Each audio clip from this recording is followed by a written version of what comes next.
आपको दे रहे हैं। सख्त सिक्योरिटी हिसार में साबिक वज़ीर-ए-आज़म नवाज शरीफ को अदालत में पेश किया गया।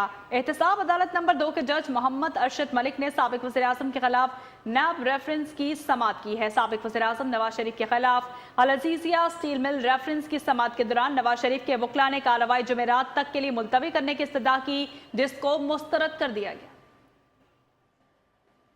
इस केस के हवाले से मजीद तफसीलात से आगाह करेंगे हमें ज़मीर हुसैन ज़मीर, जो इस वक्त हमारे साथ मौजूद हैं। जी ज़मीर, बताइएगा मजीद क्या तफसीलात हैं?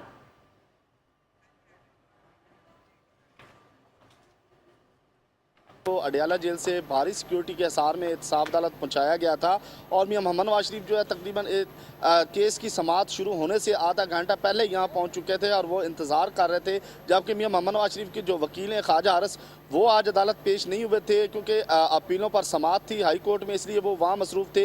उनके मामन वकील जो हैं वो अदालत पेश हुए और उन्होंने इस्तदा की कि केस की समाअत जो है वो जुमेरात तक के लिए मुलतवी कर दी जाए।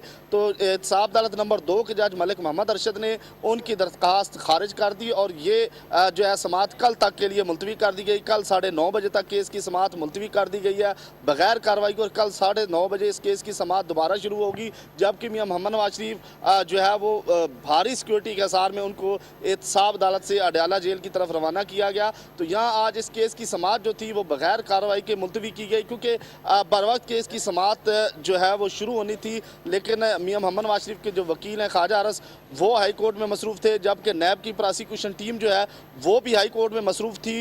वो यहाँ एहतसाब अदालत नहीं पहुँचे थे, ना ही वो मियां मोहम्मद नवाज शरीफ के जो वकील हैं वो पहुँचे थे और ना ही नैब की प्रोसिक्यूशन टीम पहुँची थी। मियां मोहम्मद नवाज शरीफ के वकील के जो मामन वकील हैं वो यहाँ पहुँचे थे और उन्होंने समाअत को मुलतवी करने की इस्तदा की थी और उनकी इस्तदा मंजूर करते हुए समाअत कल 9:30 बजे तक मुलतवी की गई है। लेकिन इस्तदा में यह भी कहा गया था कि ज़मीर हुसैन ज़मीर इस्लामाबाद से मेरे साथ मौजूद है, जो हमें तफसीलात से आगाह कर रहे थे। शामिल करेंगे एक और अहम खबर। सिंध हाई कोर्ट ने सानहा 12 मई की तहकीकात के लिए मुश्तरका तहकीकाती टीम GIT बनाने का हुक्म दे दिया है।